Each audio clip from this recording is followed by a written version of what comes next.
El horizonte al oeste de la Unión Soviética explota en llamas. 4.000 aviones alemanes cruzan la frontera soviética al mismo tiempo. 3,5 millones de soldados del Tercer Reich avanzan en una línea de 1.600 kilómetros. Es la operación más grande en la historia de la guerra. Se llama Operación Barbarroja, y en las primeras horas ya está destrozando todo lo que encuentra a su paso. En una pequeña base militar cerca de la ciudad de Lutsk, al oeste de Ucrania, un coronel de 41 años llamado Mikhail Katukov está despierto cuando comienzan las explosiones. No porque lo hayan avisado, no porque tenga información privilegiada. Está despierto porque lleva semanas sin poder dormir bien. Algo en los reportes de inteligencia que llegaban desde la frontera no encajaba, y ese algo lo mantenía con los ojos abiertos mirando el techo en la oscuridad. Cuando escucha el primer bombardeo, Katukov no pierde ni un segundo. Sale corriendo hacia su brigada de tanques, la 20ª Brigada Blindada, y lo que ve lo golpea como un puñetazo en el estómago. El caos es total. Los bombarderos alemanes Junkers están pasando por encima de ellos a baja altura, destruyendo los tanques antes de que sus tripulaciones puedan siquiera subir a bordo. El aeródromo cercano ya es una columna de humo negro. Las líneas de comunicación han sido cortadas. Nadie sabe qué órdenes seguir porque nadie puede comunicarse con nadie. Katukov toma el mando instintivamente. Ordena a sus hombres que abandonen las posiciones y se muevan hacia el este, hacia los bosques, lejos de los caminos principales donde los Panzer alemanes avanzan como un río de acero imparable. La decisión le salva la vida a él y a unos pocos cientos de sus hombres. Pero no puede salvar la brigada. En las primeras 48 horas de la invasión, la 20ª Brigada Blindada de Katukov deja de existir como unidad de combate. Sus tanques son destruidos, capturados o abandonados. Sus hombres mueren por cientos o son rodeados por columnas alemanas que avanzan tan rápido que los soviéticos no tienen tiempo de organizar ninguna defensa coherente. Para el tercer día de la guerra, el nombre del coronel Mikhail Katukov aparece en los reportes alemanes de inteligencia bajo una categoría específica: bajas confirmadas del enemigo. Los alemanes lo dan por muerto, y tienen razones para creerlo. Su brigada ha sido destruida, su última posición conocida fue bombardeada hasta los cimientos, y no hay rastro de él en ningún prisionero capturado ni en ningún reporte soviético interceptado. Katukov está muerto, al menos en los mapas del alto mando alemán. Pero Katukov no está muerto. Está caminando hacia el este a través de los bosques de Ucrania con un grupo de menos de 200 hombres, la mayoría heridos, todos hambrientos, muchos sin armas. Ha perdido todo. No tiene tanques, no tiene comunicación con Moscú, no tiene órdenes. Lo único que tiene es tiempo para pensar. Y Katukov usa ese tiempo de una manera que pocos hombres habrían podido hacer en esa situación. Mientras camina por los bosques durante días, mientras evita las columnas alemanas que avanzan a su alrededor, Katukov observa. Estudia al enemigo con una atención obsesiva. Ve cómo se mueven las columnas Panzer. Nota los patrones de sus exploradores, la distancia entre los tanques de vanguardia y la infantería que los sigue, la velocidad con la que avanzan por los caminos principales, su vulnerabilidad en los bordes de los bosques. Katukov lleva años estudiando la doctrina alemana de guerra blindada, la Blitzkrieg, pero ahora la está viendo funcionar en tiempo real desde una distancia de metros. Y lo que ve le genera una pregunta que no puede sacarse de la cabeza. Los Panzer son invencibles en campo abierto. Eso ya lo sabe todo el mundo. Pero, ¿qué pasa cuando no pueden ver al enemigo? ¿Qué pasa cuando el enemigo no está donde se supone que debe estar? Katukov tarda varias semanas en reagruparse con unidades soviéticas regulares. Cuando finalmente lo hace, llega con algo más valioso que cualquier tanque o cañón. Llega con un entendimiento de los alemanes que muy pocos oficiales soviéticos tienen a estas alturas. Ha visto cómo piensan, cómo se mueven, cómo reaccionan ante lo inesperado. Y ha desarrollado una idea que en ese momento parece poco más que una teoría desesperada, pero que con el tiempo se convertirá en una de las tácticas más efectivas de toda la guerra. El problema es que en julio de 1941, nadie quiere escuchar a un coronel que perdió su brigada completa en las primeras horas de la invasión. El ejército soviético está en colapso total. En las primeras 3 semanas de la guerra, la Unión Soviética ha perdido más de 3 millones de soldados entre muertos, heridos y prisioneros. Ciudades enteras caen en días. Las divisiones Panzer alemanas avanzan 150, 200 kilómetros por semana. El pánico se extiende por todo el mando soviético. Los generales que no logran detener a los alemanes son arrestados, algunos ejecutados. En ese ambiente de terror y caos, Katukov tiene que demostrar que sigue siendo útil, que no es simplemente otro oficial que destruyó sus fuerzas y no tiene nada que mostrar. Lo que salva a Katukov es su reputación anterior a la guerra. Antes de Barbarroja, era conocido como uno de los oficiales más meticulosos y serios del ejército soviético. No era un hombre brillante en el sentido espectacular. No tenía el carisma arrogante de algunos generales que llenaban las salas con su presencia. Era el tipo de oficial que llegaba el primero, se quedaba el último, estudiaba cada manual que caía en sus manos y nunca paraba de hacer preguntas. Sus superiores lo respetaban precisamente porque nunca fanfarroneaba y nunca prometía lo que no podía cumplir. Ese historial le consigue una segunda oportunidad.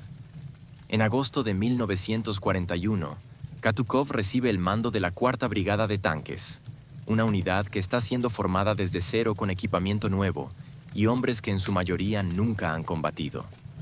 Es una responsabilidad enorme. Y Katukov la toma con una actitud que desconcierta a sus nuevos oficiales desde el primer día.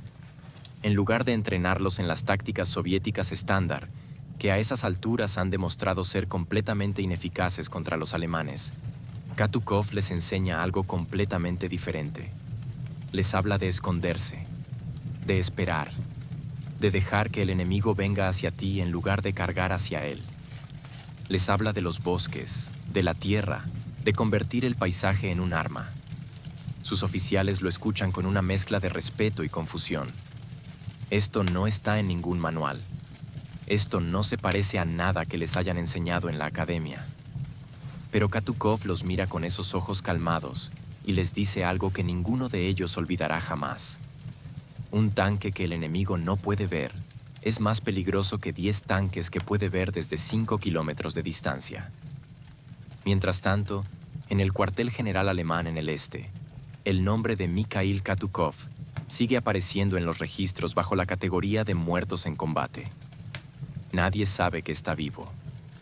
Nadie sabe lo que está planeando. Y eso, como se descubrirá en octubre, es exactamente el tipo de ventaja que puede cambiar el resultado de una batalla.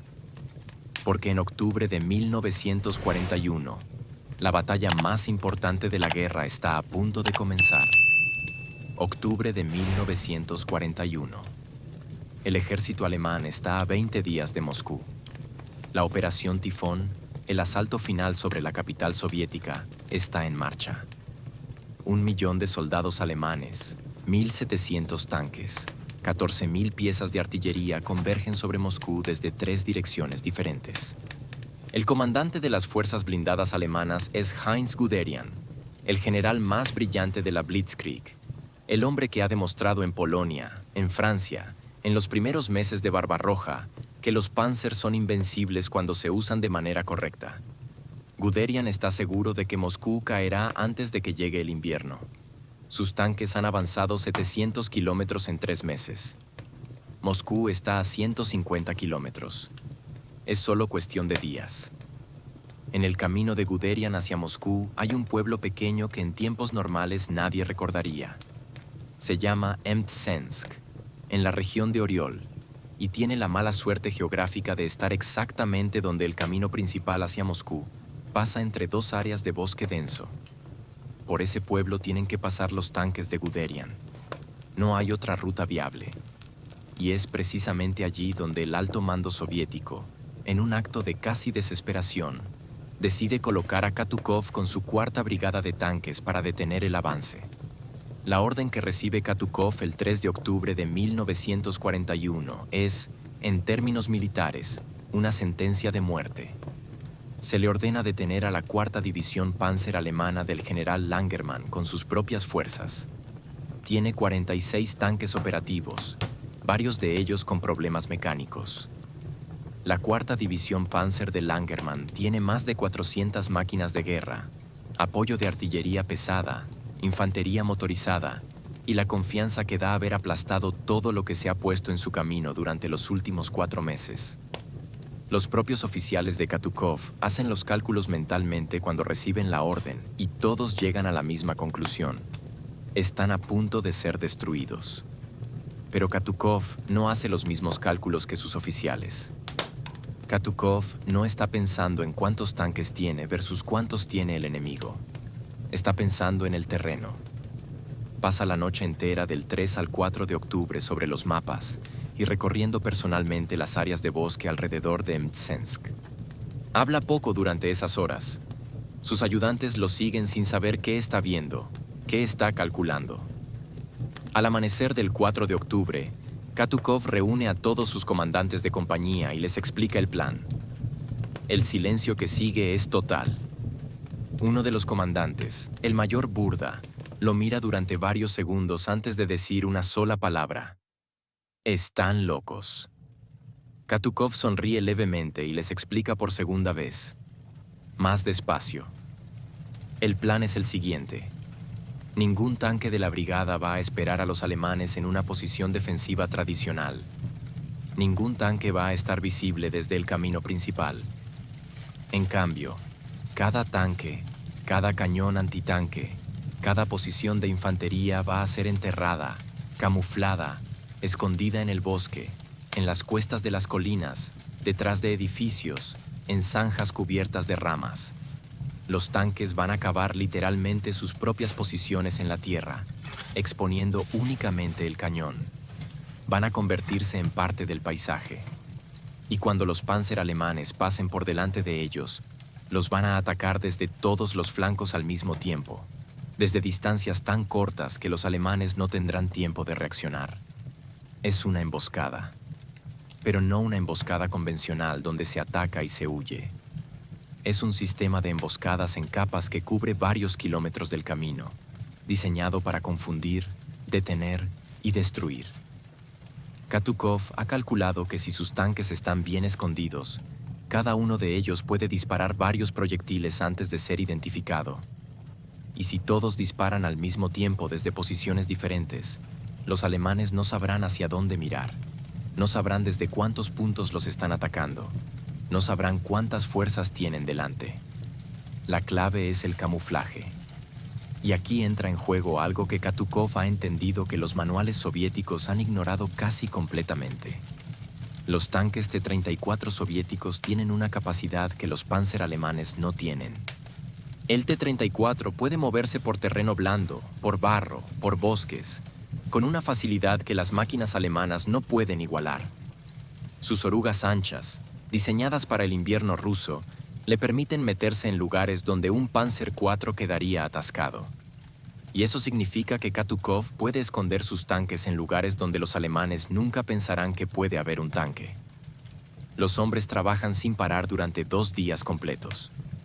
Cavan, cortan ramas, cubren los tanques con tierra y vegetación hasta que son prácticamente invisibles desde 50 metros de distancia. Los cañones antitanques son enterrados con solo el cañón asomando entre la hierba. Las posiciones de infantería son excavadas con tanta profundidad que están literalmente bajo el nivel del suelo. Un observador alemán sobrevolando la zona con un avión de reconocimiento no vería nada fuera de lo ordinario. Solo bosques, campos, un pueblo tranquilo. El 6 de octubre de 1941, los exploradores de Katukov reportan que la vanguardia de la cuarta división Panzer de Langermann está a 12 kilómetros de Mtsensk y avanzando. Katukov da una orden simple a todos sus comandantes. Nadie dispara hasta que yo dispare primero. Nadie se mueve. Nadie hace ruido. Esperamos. Lo que sucede en las siguientes horas es algo que los sobrevivientes alemanes describirán durante décadas con una mezcla de incredulidad y horror. La columna blindada alemana entra al área a las 11 de la mañana del 6 de octubre. Van confiados. Han aplastado todo lo que se ha puesto en su camino desde junio. Los exploradores motorizados van en cabeza, sin ver nada preocupante. El camino está despejado. A ambos lados, bosques ordinarios. El pueblo de Mtsensk parece abandonado, como tantos otros pueblos que han pasado en los últimos meses. Los comandantes de los tanques van con las escotillas abiertas porque el día está frío pero despejado, y desde arriba tienen mejor visibilidad. Los primeros tanques Panzer pasan exactamente donde Katukov los quería. Están dentro de la trampa. Katukov espera. Sus hombres llevan horas inmóviles en sus posiciones. El frío es intenso. Algunos tienen que hacer un esfuerzo sobrehumano para no moverse, para no toser, para no delatar su posición. Los Panzer están pasando a menos de 100 metros de algunas posiciones soviéticas escondidas.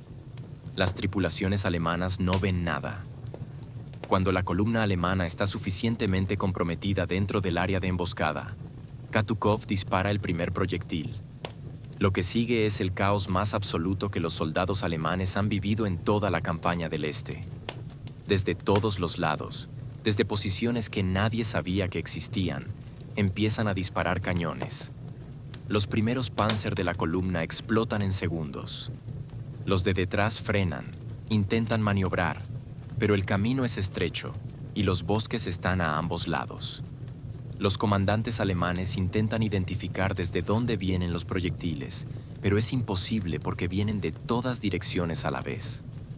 Algunos intentan girar hacia el bosque para perseguir al atacante y quedan atascados en el terreno blando. Otros intentan retroceder y chocan con los tanques que vienen detrás. La columna entera se convierte en un embotellamiento de metal ardiendo en cuestión de minutos. Los radios alemanes explotan con voces que piden órdenes, que reportan bajas, que intentan describir una situación que no tienen palabras para explicar. Los oficiales en la retaguardia preguntan cuántos tanques soviéticos hay. La respuesta que reciben los deja sin palabras. No sabemos. No podemos verlos. Están en todas partes y en ninguna. El general Langermann ordena una retirada inmediata. Es la primera vez en la campaña que una unidad de su división tiene que retirarse ante el enemigo. Pero Katukov no ha terminado.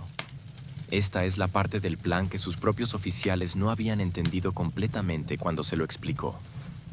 Mientras los alemanes retroceden, sus tanques cambian de posición. Se mueven por los bosques, se reposicionan, se vuelven a esconder en nuevos lugares. Cuando los alemanes reagrupan y avanzan de nuevo horas después, vuelven a encontrar exactamente la misma situación. Disparos desde todas partes. Un enemigo invisible que parece estar en todas direcciones al mismo tiempo.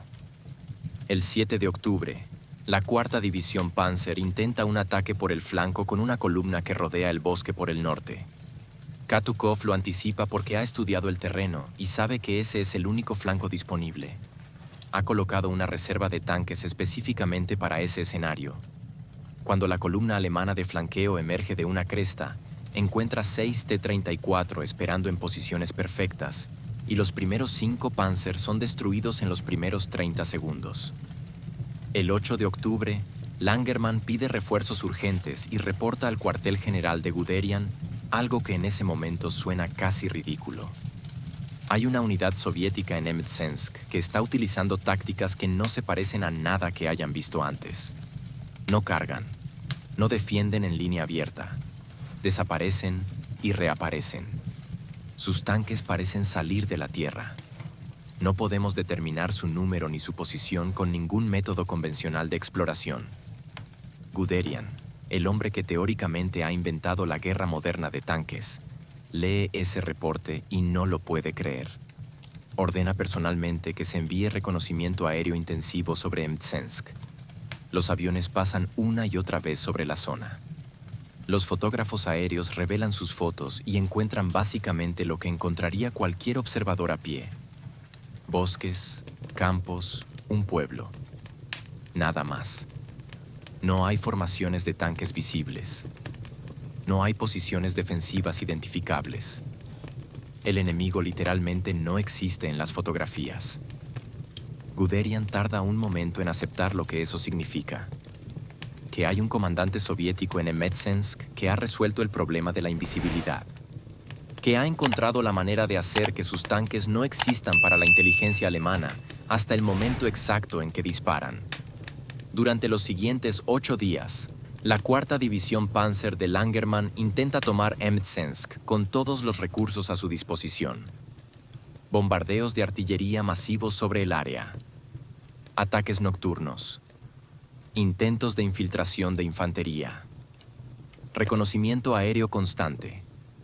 Nada funciona porque Katukov cambia sus posiciones después de cada ataque, porque sus tanques se mueven por los bosques de noche y se esconden de nuevo al amanecer, porque sus hombres han aprendido a vivir en la tierra como si fueran parte de ella. Al final de esos 8 días, cuando la Cuarta División Panzer finalmente logra avanzar más allá de Emetseensk, lo hace pagando un precio que Langermann nunca esperó pagar. Sus pérdidas en ese sector son devastadoras.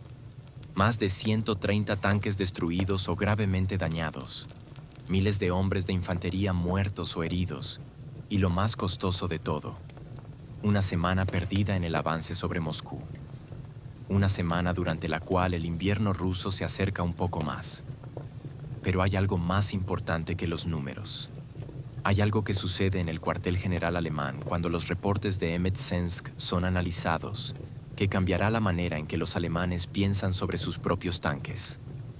Alguien en el Estado Mayor alemán empieza a revisar los registros de inteligencia buscando información sobre el comandante soviético responsable de lo que ha pasado. Quieren saber quién es. Quieren entender qué tipo de mente ha diseñado esta trampa. Lo que encuentran los detiene en seco. Mikhail Katukov, coronel, registrado como muerto en combate el 24 de junio de 1941 en los reportes de inteligencia alemana.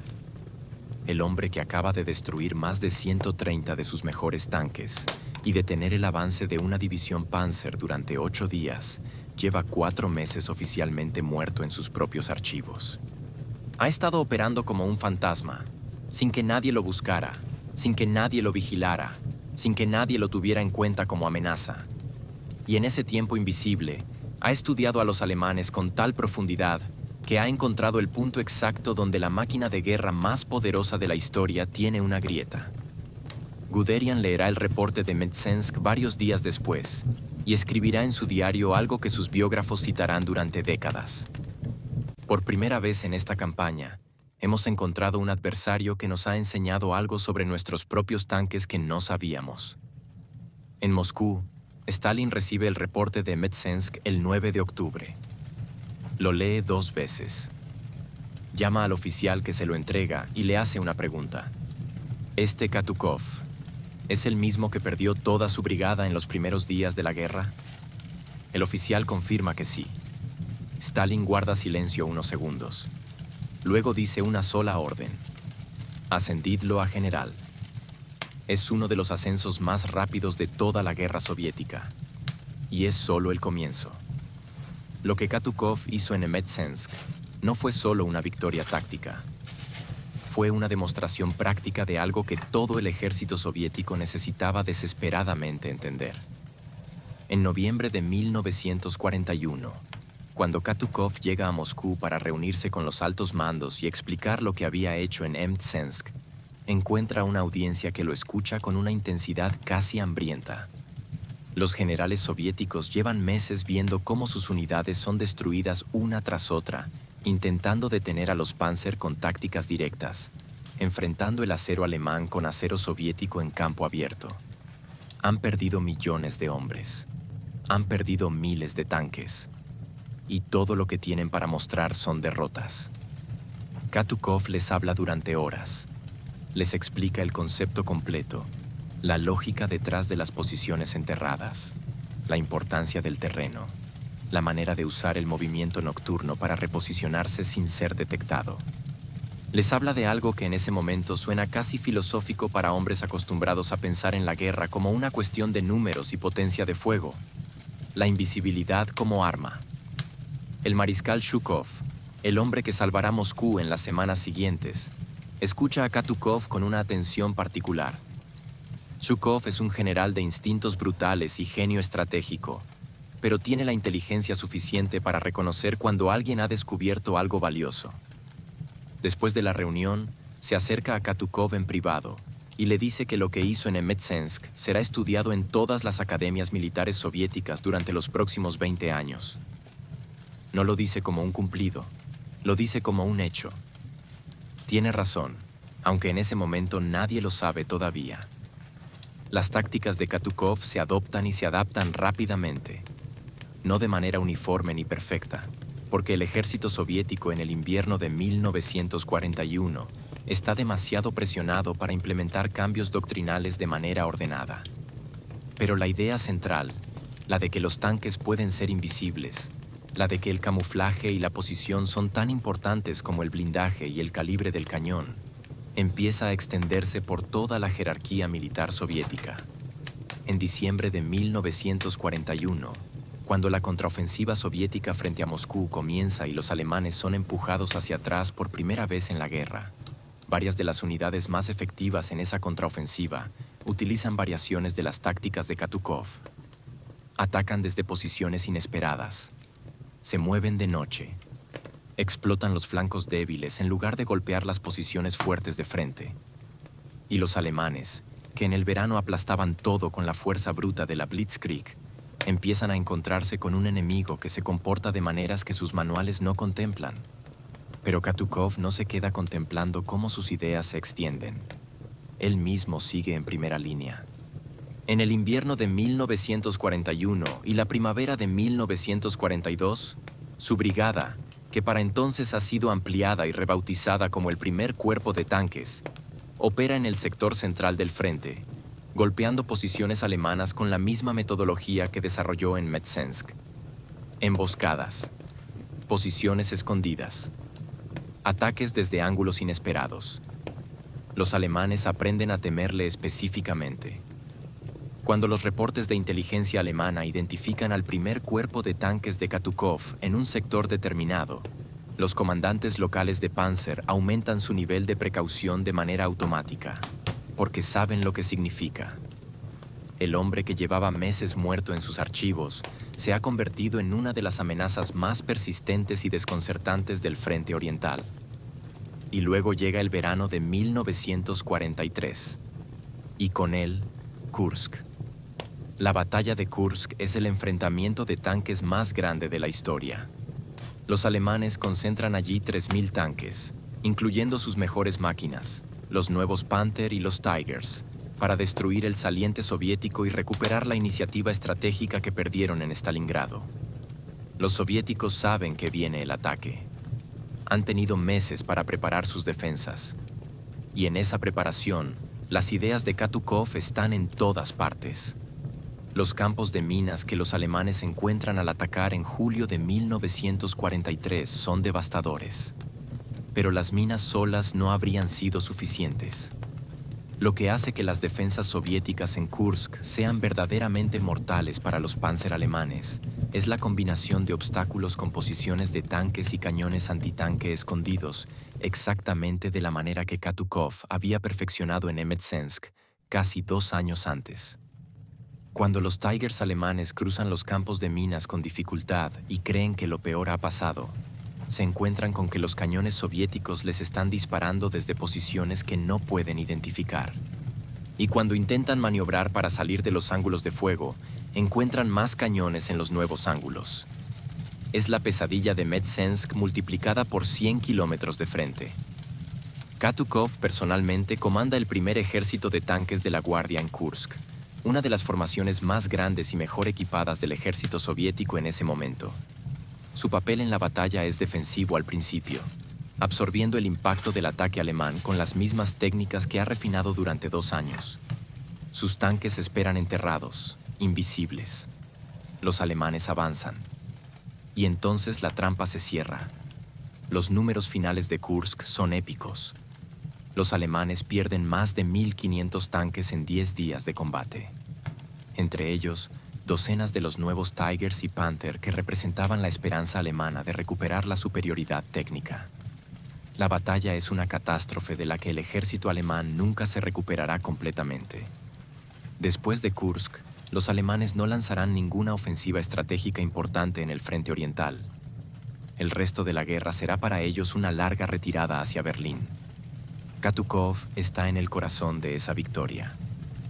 Pero lo que sucede después de Kursk empieza a revelar algo oscuro, algo que estaba escondido debajo de todos los triunfos militares. Porque Stalin está mirando. Stalin siempre ha estado mirando. El dictador soviético tiene una relación complicada y peligrosa con sus generales exitosos. Por un lado, los necesita. La guerra no se gana sin hombres que saben luchar. Por otro lado, los generales que se vuelven demasiado famosos, demasiado respetados por sus tropas, demasiado indispensables en la mente pública, representan un riesgo político que Stalin no puede ignorar. El ejemplo de Zhukov, el mariscal más glorioso de la guerra soviética, lo ilustra perfectamente. Terminada la guerra, Stalin lo marginará, lo enviará a un puesto irrelevante, reducirá su reputación pública de manera sistemática. Porque un general que los soldados adoran es potencialmente más peligroso para Stalin que cualquier ejército alemán. Katukov no es Zhukov en términos de fama pública, pero en los círculos militares, su reputación es enorme. Los comandantes de tanques lo veneran. Sus métodos son enseñados en las academias. Sus victorias, desde Metsensk hasta Kursk, son estudiadas como modelos de lo que un oficial brillante puede lograr con recursos limitados y una mente clara. Y eso, desde el punto de vista de Stalin, es exactamente el tipo de reputación que hay que vigilar con cuidado. En los años finales de la guerra, mientras el ejército soviético avanza hacia Berlín y Katukov lidera su primer ejército de tanques de la Guardia en las batallas más brutales del frente, empieza a percibir una frialdad sutil en las comunicaciones del Kremlin. No hay insultos, no hay acusaciones. Solo ese silencio calculado que en el mundo de Stalin significa que alguien está pensando en ti, y no necesariamente de manera positiva. Algunos de sus colegas que han ganado demasiada fama pública han desaparecido en los campos del Gulag por razones que nunca quedan completamente claras. Katukov es demasiado inteligente para no notar el patrón, pero sigue peleando, porque eso es lo único que sabe hacer. En enero de 1945, el primer ejército de tanques de la Guardia de Katukov cruza el río Vístula en Polonia y entra en el territorio que era Alemania antes de la guerra. Es un momento de una intensidad difícil de describir para los hombres que han sobrevivido 4 años de combate. Han visto morir a millones de sus camaradas. Han visto ciudades soviéticas reducidas a escombros. Han visto lo que el ejército alemán hizo en los territorios que ocupó. Y ahora están en suelo alemán, avanzando hacia Berlín con una velocidad que hace 4 años habría parecido imposible. Katukov lleva su ejército hacia el oeste con una mezcla de determinación profesional y algo más personal. Algo que no sería correcto llamar alegría, pero que tampoco es solo el cumplimiento frío del deber. Es la satisfacción del hombre que fue dado por muerto en los primeros días de la guerra, que perdió su brigada en las primeras horas de Barbarroja, que caminó a través de bosques ucranianos con 200 hombres hambrientos, y que ahora está aquí, en territorio alemán, aplastando la misma máquina de guerra que lo enterró en sus archivos hace casi 4 años. En febrero de 1945, sus tanques llegan al río Oder, a apenas 70 kilómetros de Berlín. La resistencia alemana se vuelve desesperada porque los alemanes saben lo que significa que los T-34 soviéticos estén en el Oder. Los combates son de una brutalidad que incluso los veteranos de Kursk encuentran difícil de absorber. Los alemanes defienden cada pueblo, cada calle, cada edificio con una ferocidad que viene no de la esperanza de ganar, sino del miedo a lo que viene después de perder. Katukov los empuja hacia atrás kilómetro a kilómetro. El 16 de abril de 1945, la ofensiva final sobre Berlín comienza. Katukov y su ejército son parte del gran impulso que atraviesa las últimas defensas alemanas y entra en los suburbios de la capital del Reich. En las calles de Berlín, sus tanques T-34 combaten en condiciones que hacen que incluso sus técnicas de camuflaje y emboscada sean difíciles de aplicar. El combate urbano es diferente, más caótico, más inmediato, pero sus hombres son veteranos de 4 años de guerra y saben adaptarse. El 2 de mayo de 1945, Berlín cae. La guerra en Europa termina 3 días después. Katukov está vivo. Ha sobrevivido desde Lutsk hasta Berlín. Ha perdido decenas de miles de hombres en el camino. Ha visto más muerte de la que cualquier ser humano debería ver. Pero está parado en las ruinas de la capital alemana con el rango de general del ejército, con la estrella de héroe de la Unión Soviética, con una reputación entre los oficiales blindados de todo el mundo que lo sitúa como uno de los innovadores tácticos más importantes del siglo XX. Debería ser el final glorioso de una historia extraordinaria. No lo es. En los años que siguen al fin de la guerra, Katukov regresa a la Unión Soviética y descubre que el mundo en el que tiene que vivir ahora es en muchos sentidos más difícil de navegar que cualquier campo de batalla alemán. Stalin sigue en el poder. Las purgas que definieron los años 30 y que continuaron durante la guerra bajo diferentes formas no han terminado. Los generales que fueron héroes de la guerra son ahora figuras potencialmente peligrosas en la política del Kremlin. Zhukov es exiliado a un puesto de segunda categoría. Otros son arrestados con acusaciones absurdas. La paranoia de Stalin no ha disminuido con la victoria. Si acaso, ha aumentado, porque ahora tiene que encontrar nuevos enemigos entre los que fueron sus aliados. Katukov no es arrestado. Pero su situación en los años del poder de Stalin después de la guerra es la de un hombre que entiende perfectamente que está siendo observado, que cualquier paso en falso puede convertirse en el pretexto para su destrucción, que los mismos logros que lo hicieron glorioso en la guerra son ahora exactamente el tipo de reputación que pone a hombres en el Gulag.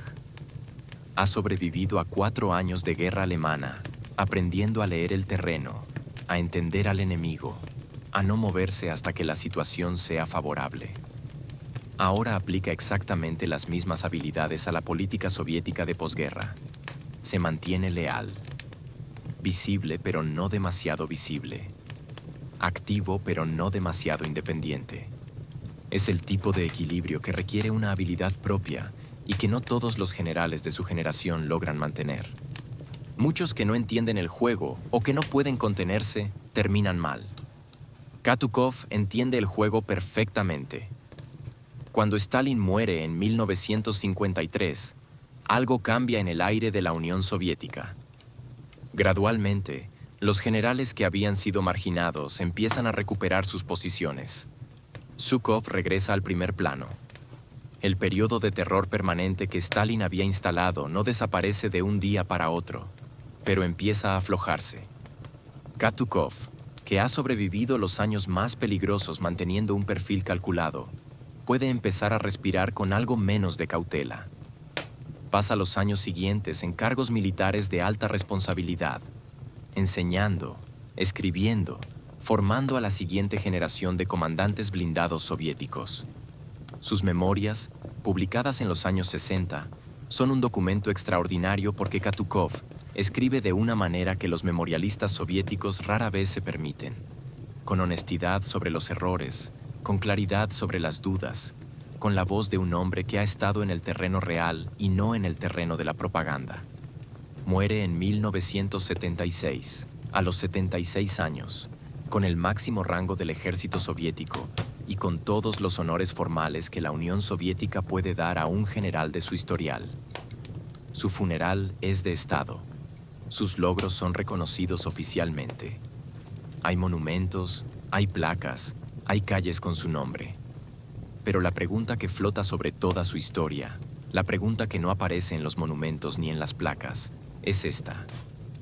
¿Cuánto de lo que Mikhail Katukov logró fue posible precisamente porque el sistema que lo usó también lo amenazaba?